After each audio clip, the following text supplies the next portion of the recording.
Welcome to this journey where we dialogue with thought and heart leaders to share their reflections on human condition and how to improve them.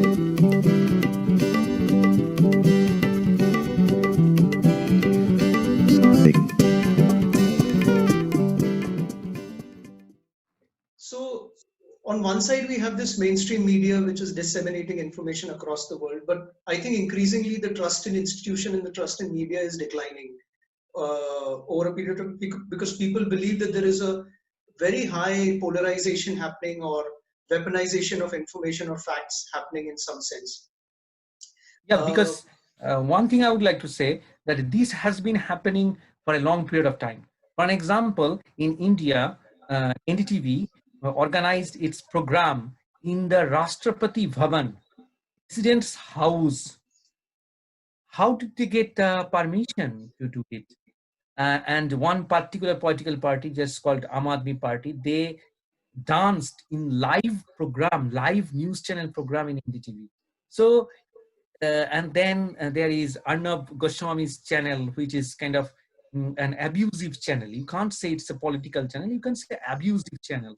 So this kind of, this is which one is the cause, which one is the reason, which one is the effect, which one is the repercussion, which one is the response on what, and which one is reaction. We don't know. But I think that manipulating media started in the 1960s and 1970s. So I read a book by Ashok Gupta, who was working as a research and analytical wing, India's secret police in the Middle East. And then he used to say how much money India was spending in the Middle East to counter the Pakistani propaganda. So using media for a particular cause or to spread a particular message has been a um, part of the game by media for a long period of time. Yeah, it's interesting. This ties very well with the following. So the last 10 years or so, a bunch of podcasters across the world have really risen up in terms of their number of subscribers. So while I'll not get into the ideologies of them, but on one side you have people like Sam Harris, people like and then there are philosophy podcasts, there are psychology podcasts, and these guys have come out of the mainstream education institution and or the media and have started disseminating information. And I remember in Santa Fe Institute somewhere in 2013-14 there was a huge plan to do something called as Game B. The whole idea of Game B was that currently we are all locked into Game A, which is rivalrous games that we play with each other, which doesn't help us get to the truth, because we are constantly attacking each other with facts and trying to pull down the other person. So we don't get to the emergent truth. We are mostly advocating our own reality, our own versions of reality, or motivated interests.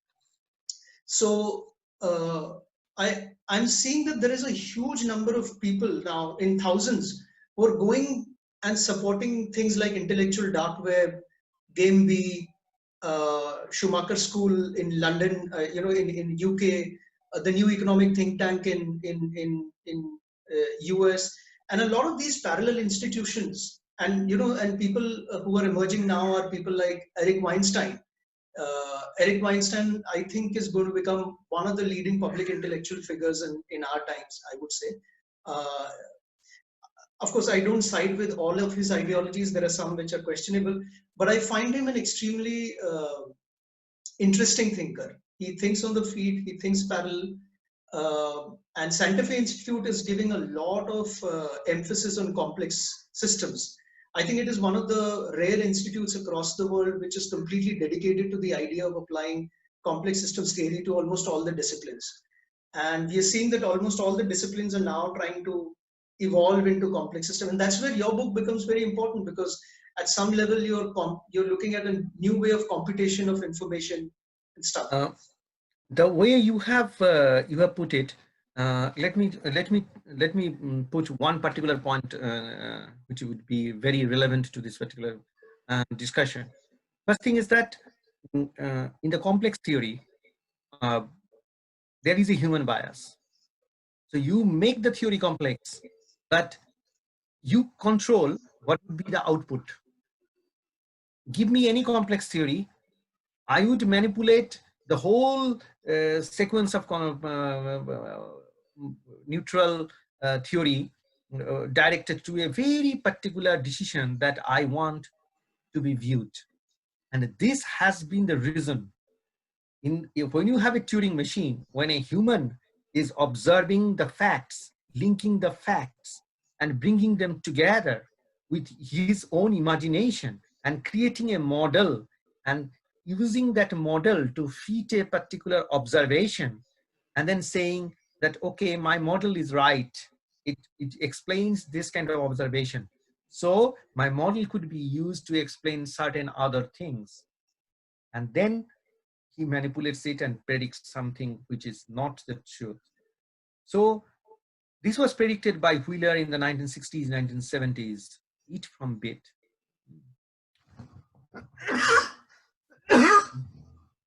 So, so this biasness of the complexity theory is very disturbing. In every single algorithm, there is a bias. I'm sorry. No, fair enough.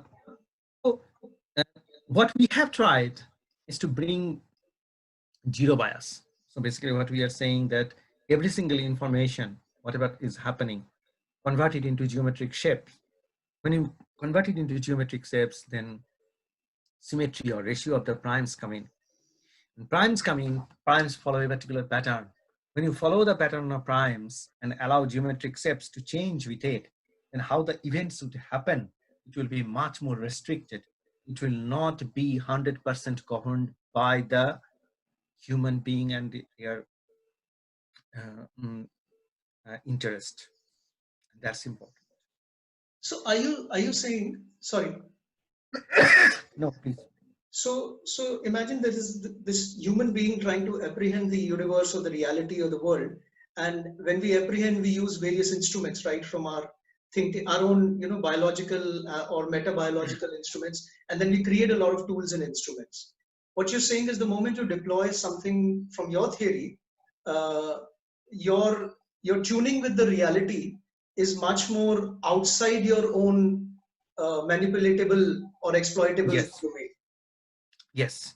So basically, this was actually explained by John Archibald Wheeler in the 1950s, 1960s, when he said that, how do you make a theory?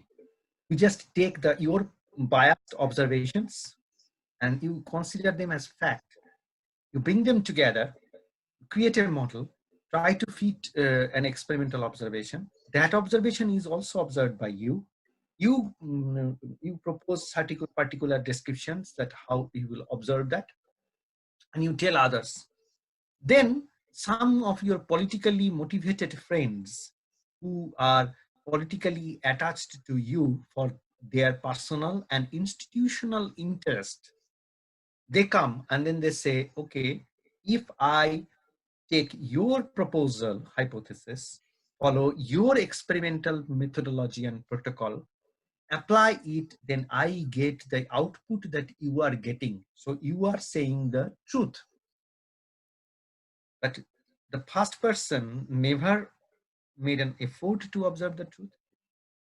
It was his observations, his methodology, and his interpretation. And when many people say that if I follow his protocol, his route, I get his result, and politically many number of people start supporting, that becomes a truth, a universal truth. That what has been in Western world have been doing. But now, for the last 3,000 years, we Hindus have been doing it completely different. So Maharishi Gautama in 550 BC wrote, 500 or 600 BC wrote 528 different hymns.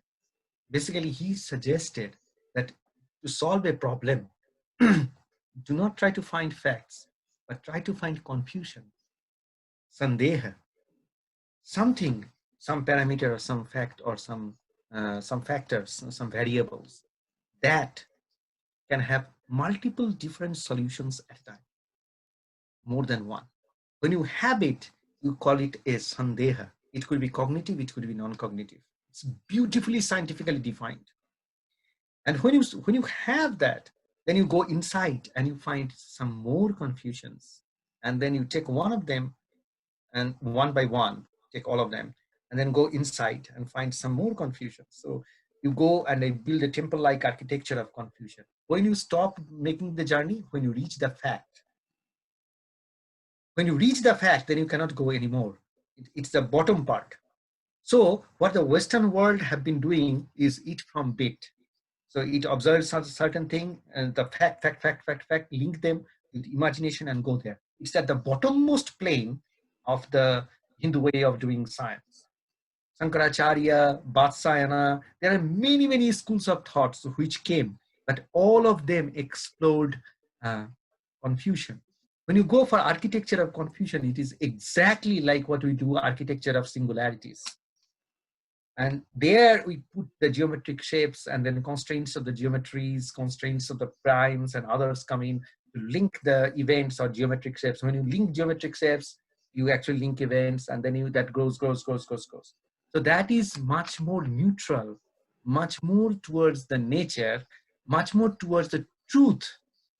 And we can expect much less political bias in those scenarios than the it from bit case where you have a certain model. So complexity theory in some sense contains human bias of particular case of people. So suppose I start supporting that kind of complex theory is the best. Basically, I have understood the theory and I have found that what my political alignment is, if I take that complexity theory, all the results will be towards that direction.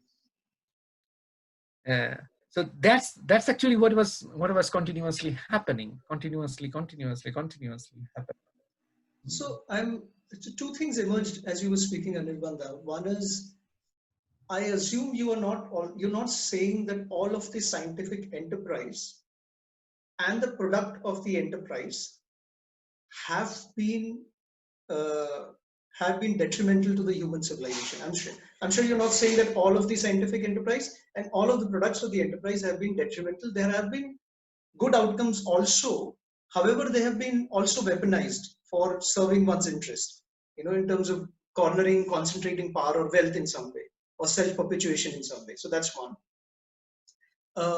When you mention about the complexity theory and Sandeha in some way, what I gathered from my limited understanding is, even when I look at some of the people who are trying to solve for, the whole enterprise is solving for, they are trying to arrive at an explainable scenario from a previously unexplainable scenario. So if something happens, they would try to figure out how did this happen, and maybe a little bit more of why did this happen, and can we predict this happening in the future, and hence how we plan it better in some sense. So even there I see them solving confusion in a different way. But how would this be different then? I mean, what you're mentioning. Yeah. So basically, it's in the approach. Suppose a person wants to solve a problem that we don't know the answer with. For an example, when the coronavirus would go away. So how the existing scientific theoretician would do, they would see in some countries where the curve is going down, they will check many of the countries and they will see if this is going down. Now there are hundreds of variables, hundreds and thousands of variables. How many variables which you would take? But tell me. Only those parameters which he feels will give you exponential decay much faster. And they will try to find something common. And what would they do is they will extrapolate it following the same trend, and as in some other countries, if this happens and then that goes up. Under any circumstances, they will not ask a question that why it is fundamental to any society that is interacting with themselves. It's going up, blast up, up, up, up, up, up, up, up, up, up, up. That is the true reality.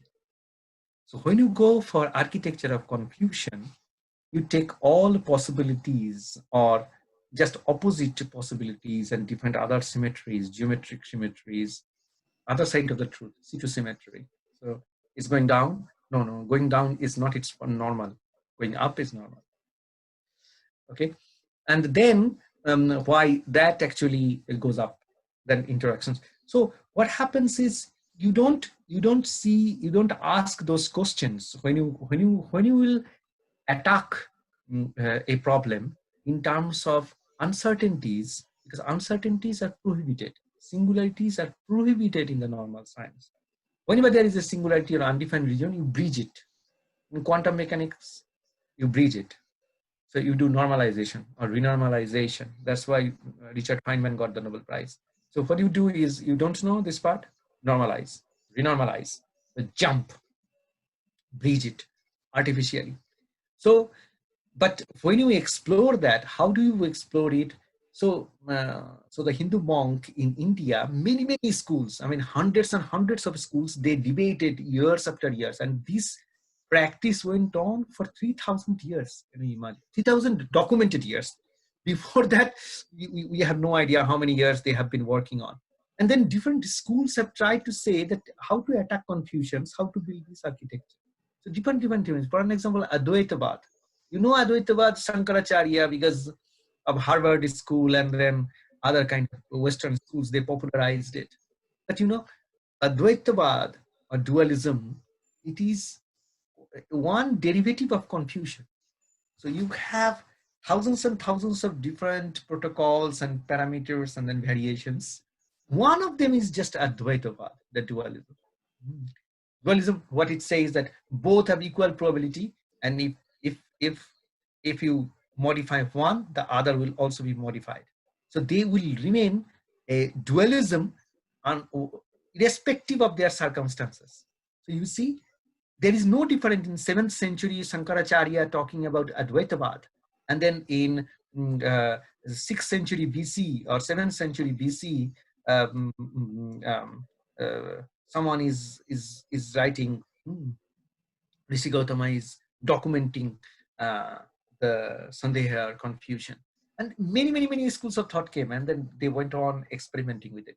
What I want to make is that your questions become very different. When I try to find facts, then I see how many deaths, definitive. So I find one definitive, another definitive, another definitive. Whatever the statistics we are gathering, many definitive. Then I try to find correlating in the shape or in the variables, or I personally feel that that one would happen. That kind of plot I will make to see if there is that kind of features. If not, I will make some corrections in my terminologies and fit it. But make the cause as like what I think is most visible. So that what I'm saying is dangerous. And that we have been doing. And the time has come to find a science where possibility of neutrality is much more while conceiving the theories. Interesting. And maybe we'll come back to this in the next episode and expand on it. How about just diving deep into the core structure of the book? You know, if you can run us through the core chapters of the book, and how did you arrive at these chapters, and in short, in terms of what does this particular chapter, these chapters contain? If you can run us through that. Yeah. So so basically we have 10 chapters and we have addressed 10 different topics. The journey started for me for building artificial brain in 2005, and then in the initial days I was a big follower of artificial intelligence, and I thought that artificial intelligence is the last frontier, is the final frontier, and then people would realize human brain. There's no problem with it. So I went on following their work one after another, and then I encountered the constant of Turing, the Gödel's theorem, and all these things. And then I found that people are very dogmatic, very blind about it, that this is the truth, and nothing but this could be the truth.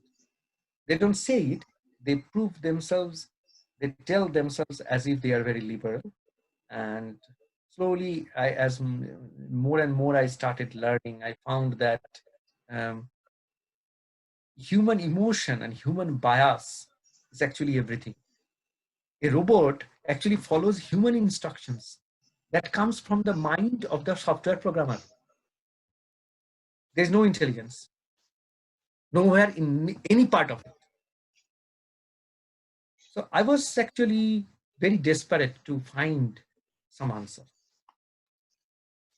So that's how I I came across accidentally microtubule, and then finding microtubule was very interesting because it was extremely controversial due to the proposal of Roger Penrose and Stuart Hameroff that consciousness emerges in microtubule. Of course, later after doing the experiment in microtubule, in neuron, and at different levels, I came up that consciousness is not anywhere.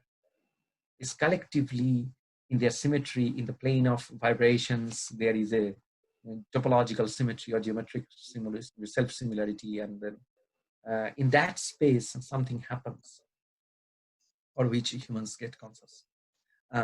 But it was a beautiful journey. So from that sense, I came to understand that one thing is very important, that how the events are organized in nature. Whatever you do, this particular question, answer to this particular question, you need to assume beforehand from your human imagination. So one particular bias is a must. So whole world, all the scientific theories, all the computational theories and complexity theories, artificial intelligence theories, believe in one truth about the universe, that whatever be the event that is happening in the universe, you can explain it fully, accurately, using a series of small events happening one after another. You may take infinite time, but it is possible to write them as sum of sequence of small series of events. That is the fundamental philosophy based on which all the scientific practices are going on, essentially. The book is about a just opposite theory, that is not sequentially one after another, but within and above. It's vertical. So you have an event, you go inside, you find a smart set of events, you take one, you go. But if you do this, then you have to build up new algebra, new mathematics, new neuroscience, because neuron skin is not important anymore. Important, but it plays its own one part of its role. But if you go inside and inside and inside, and if you go above, you'll find so new systemic biology, biological system science, new material science, because you have to build material inside a material, inside a material, inside a material. You need to build new algebra, because imaginary worlds, one inside another, inside another, inside another. So for that, a very particular kind of algebra is required. And then, so these are actually different chapters. So in chapter 2, we talk about information. In chapter 3, we talk about pattern of primes, how you will glue the geometric shapes. Chapter 4 talks about new mechanics, because if you have within and above, then the mechanics would be different. Classical or quantum mechanics won't work. So you need to build a dedicated mechanics, so that using those tools, you can easily explain what is happening in this particular way of integration of systems. And then you need new mathematics, new algebra, Dedekind algebra in chapter 4. Then in chapter 5, we came up with all the incredible features of this computing would have. In chapter 6, we came up with the background, the biological work that we did inside the neuron. We probed and tried to see vibrations. And then single protein vibration. In chapter 7, we came up with a completely new model of human brain. So I have the whole body, and I replace whole brain body hardware totally with the clock architecture, because only then I can make an artificial brain. And then chapter 8, new kind of element, circuit element. So like three circuit elements already known. We came up with another circuit element where you store the charge and change the magnetic vortex. Artificial atoms come together. Artificial materials are synthesized. Then chapter 9, brain jelly, and chapter 10 is conclusions. So basically, in summary, in one sentence, the world was horizontal. I have tried to make a world vertical. And what are the necessary research fields required to give the support that this is why we need to build another set of science for the vertical world? That I have argued in all the 10 chapters. So if we were to imagine that science is some kind of a Lego, and let's say physics is one piece, and mathematics is another piece, and biology and chemistry, and we keep going on, and then what has happened in the scientific enterprise is they've tried to use these Lego to create their versions of the reality of the world. In some sense, you also created a sort of Lego of sorts, and in your Lego, in your basic units of the Lego, would this mean that it can cohabitat with the existing Lego, or would it mean that the existing scientific Lego or the enterprise needs to completely shift, or at least have a? So imagine this was the earlier was a thesis, and you built this antithesis. Do you see a synthesis happening, or do you think this is itself a synthesis? Okay, so basically what happens is, as I said, the architecture of confusion, you start with one confusion, you go on building the architecture. At the bottom of this architecture of confusion, you find fact, where people were linking the facts. So the bottom part and then top part of the temple, both can coexist. There is no harm. So basically, if you think very honestly, I'm not challenging the existing way of doing science or scientific proposals or other things. I'm saying that that you can look at it, you can ask the questions in a much more neutral fashion. So you can do science much more neutrally without human bias. You can allow, say, earlier you used to think God. Now you can think pattern of primes or phase prime metric.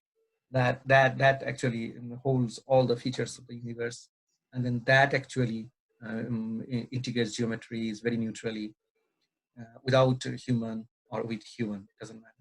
Yeah. What I hear you say is not an absolute unbiased space, but a lesser biased space. So moving Lesser towards a bias lesser space. bias. Lesser bias space. So where other person can come and can improve, make it much lesser bias. But in the current way of doing science, there is no option to improve those particular basic things. That's why in your textbook, science textbook all over the world, you don't see the basic assumptions made. You don't see the when the theories fall apart. In a small domain they apply, other domains it doesn't. You don't see the rubbishness or nonsense features of those same theories that you are deriving, because they hide it and they present it as a textbook in front of you such that it is a religious book. Yeah. And I think, sorry. Religious. You take it like a religious truth, like a god. So that's how all the theories survive. You just think of the Western model or American model of creating a brand. For an example, a novel comes out, Harry Potter, and then series of movies come out. It's a completely different kind of culture, different kind of cultural world. Star Wars, a novel, then a book, and then it goes on. Then dinosaur, Michael Crichton had no idea when we will put a dinosaur. Then it will become a series. If it will become a culture, then a cult, then a cult, and then in the studios there will be museums, and then $1 billion business coming out of it. Why? Because it's a faith that comes embedded. It gets embedded in the mind of a people that this is kind of a possibility. It's not real. What you're saying is resonating, at least this piece is resonating very strongly with what I hear people like Eric Weinstein say, So Eric Weinstein is one of the mathematicians, and he is also the managing partner of Peter Thiel's venture fund. Uh, then there's another guy called Daniel Schmachtenberger, Jordan Hall. All these guys were working on a lot of things, but these guys have come to question how institutions are again becoming more of biased. You have people concentrating their power and then they debunking even the questions in some sense. So at least in this bit, I see a lot of strong alignment between what you're saying. Uh, that science is not a non-biased enterprise, it is a biased enterprise. And then a new dimension needs to come in to make it lesser bias. Lesser, absolutely. But this is not, I'm not the first one. I would say that it started in the 1930s, 1940s itself. But that time, it was kind of a much more liberal situation. People used to think that it's normal that we will think about the systemic part of science and then evolve the scientific thing. But when you present science as a textbook where you remove all the criticisms and fallacies that makes it look bad, and then feed your students those kind of religious truths, then they grow up they become a religious scientist, and then uh, they throw out other thinkers. They behave just like a religious fanatics behave. You will find many scientists in the current world, they behave like a religious fanatics, and then they ruin the life of those free thinkers in science. Why does it happen? Because they were trained in the textbook to become a religious fanatic. One question that is emerging is that so you're saying that the problem is a combination of people and the tool that they use. And people here would mean politics of the institution in some sense. While you've been able to work very hard to bring about this tool, this thing that the new way of Trimetric and geometric language or all this kind of tools. Correct, but it would not solve for the politics of the institution. How would that over a period of time play out? Yeah. So basically, what I have to do in the next 20 years or 25 years, whatever I live, now I am 44, so I feel that I have at least 15, 16 years until age 60 to fight very, very strongly officially uh, to bring about magical effect that can transform the life of millions, if not billions. If I can do it, then I think there is a possibility that many people, many young kids will adopt our methodology of doing science. So more and more people have to come to this front and start contributing, because the existing methodology of doing science was not built by one person. It took nearly 80 to 100 years, and millions of people contributed. Not thousands, in millions of people contributed. So that kind of movement I have to start. Even if I fail to do it in my lifetime, I have to create at least some people who understand the beauty, brilliancy, and independence of this particular feature. Interesting, Anirban. If you have any closing comments, because I think this we had planned as a very short kind of Yeah. bullet. Any closing comments you have? Yeah, the closing comment is this, that we are working very hard, because there are many readers have now gone through the book, and then they are sending me criticisms, suggestions, and then I'm working on it and in the proposals, its presentations, and many parts are getting refined. So it is always said that uh, you search for the truth, and there are people in the universe who would be waiting to listen to you. So that is now happening with me. I want it to happen more and more, so that different weaknesses that are already there, that are there in the presentation of the theory and in the construction of the theory, and other part of it, they come out, and then get resolved.